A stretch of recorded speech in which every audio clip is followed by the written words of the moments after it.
ನಾನು. ಯಾಕಂದ್ರೆ ಅವಾಗ ಬಸವರಾಜ್ ಅನ್ನೋ ಲಾಯಕ ಇಲ್ಲ ಅವ ನನ್ನ ಮಗ.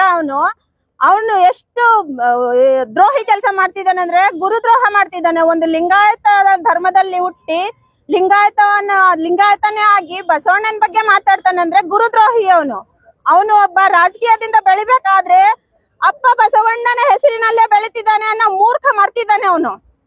ಅವನು ಮೂರ್ಖತನ ಕೆಳೆದಿದ್ದಾನೆ. ಆಮೇಲೆ ಡಿಪಾರ್ಟ್ಮೆಂಟ್ ನವ್ರಿಗೆ ನಾನು ಒಂದ್ ಮಾತು ಹೇಳಕ್ ಇಷ್ಟಪಡ್ತೀನಿ. ಡಿಪಾರ್ಟ್ಮೆಂಟ್ ಅವ್ರಿಗೆ ನಮ್ಮ ಶರಣ ಬಳಗದವ್ರು ಎಷ್ಟು ದಿನದ ಮೂಲಕ ಕೊಟ್ಟಿದ್ದಾರೆ ಅರ್ಜಿನ ನಾವು ದಹನ ಮಾಡ್ತೀವಿ ಅಂತ. ಅಷ್ಟು ದಿನ ಸುಮ್ನಿದ್ದು ಇವಾಗ ಒಂದು 10 ನಿಮಿಷದ ಹಿಂದೆ ನಾವು ದಹನ ಮಾಡಕ್ ಬಿಡೋದಿಲ್ಲ ಅಂತಾರೆ. ಡಿಪಾರ್ಟ್ಮೆಂಟಿಗೆ ಒಂದು ಮನವಿ ಮಾಡ್ಕೋತೀನಿ, ದಯಮಾಡಿ ನಮಗೆ ಅನುವು ಮಾಡ್ಕೊಡ್ರಿ.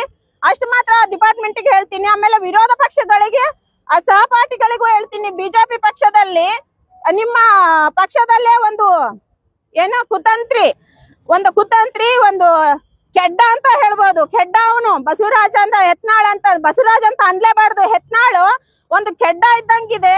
ಆ ಕೆಡ್ಡನ ನಿಮ್ಮ ಸ್ಥಳೀಯದಲ್ಲೇ ಇಟ್ಕೊಂಡಿದ್ದೀರಿ. ಎಷ್ಟು ಸರಿ ವಿರೋಧ ಪಕ್ಷದವ್ರು ಏನಾದ್ರೂ ಎಳ್ಳು ಕಾಳಷ್ಟು ಮಾತಾಡಿದ್ರು ಕೂಡ ರಬ್ಬರ್ ಹೇಳ್ದಂಗೆ ಗೆಳಿತೀರಿ. ಬಸವಣ್ಣನ ಮೇಲೆ ಹೇಳಿದ್ರಲ್ಲ ಬಿಜೆಪಿ ಅವ್ರು ಏನ್ರಿ ಮಾಡ್ತಿದ್ದೀರಾ? ನೇರವಾಗಿ ನಾನು ಅಮಿತ್ ಶಾಗೆ ಕೇಳ್ತೀನಿ, ಏನ್ರಿ ಮಾಡ್ತಿದ್ದೀರಾ? ಅಂಬೇಡ್ಕರ್ ಬಗ್ಗೆ ಮಾತಾಡಿದ್ರೆ, ಬಸವಣ್ಣನ ಬಗ್ಗೆ ಮಾತಾಡಿದ್ರೆ ಸಮಾಜದ ನಾಯಕರು ಯಾಕ್ರಿ ಮಾತಾಡ್ತಿದ್ದಾರೆ. ಆದ್ರೆ ಮೇಲೆ ಅವ್ರಿಗೆ ಏನು ಬರ್ತಾ ಇಲ್ಲ ಅಂತ ನನ್ ಗಮನಕ್ಕಿದೆ. ಮೇಲೆ ಏನು ಬರ್ತಾ ಇಲ್ಲ. ನಾನು ಹೇಳಿದ್ದೆ ಕರೆಕ್ಟು, ನಾನ್ ಮಾತಾಡಿದ್ದೆ ಕರೆಕ್ಟು. ನಾನು ಬಸವಣ್ಣ ಹೊಳಿಗೆ ಹಾರಿದ್ರು ಅಂತಂದ್ ಹೇಳ್ತಿದಾರಲ್ಲ, ವಚನದಲ್ಲಿ ಓದಿದಾರಂತೆ. ಅದನ್ನ ತಗೊಂಬರ್ರಿ, ವಚನನ ಬಹಿರಂಗವಾಗಿ ತಗೊಂಬರ್ರಿ. ನಾವ್ ಎಲ್ಲಿರ್ತೀವಿ ಅಲ್ಲಿ ಬಸವ ಭಕ್ತರು. ನಾವು ಯಾವುದೇ ಪಕ್ಷ ಇಲ್ಲ, ಯಾವುದೇ ಸಂಘಟನೆ ಇಲ್ಲ, ಯಾವುದೇ ಇಲ್ಲ. ನಾವು ಓನ್ಲಿ ಬಸವ ಭಕ್ತರಾಗಿ ಬರ್ತೀವಿ. ನೀವ್ ಏನ್ ಕಿರೀಟ ಇಟ್ಕೊಂಡ್ ಬರ್ತೀರೋ ಬರ್ರಿ.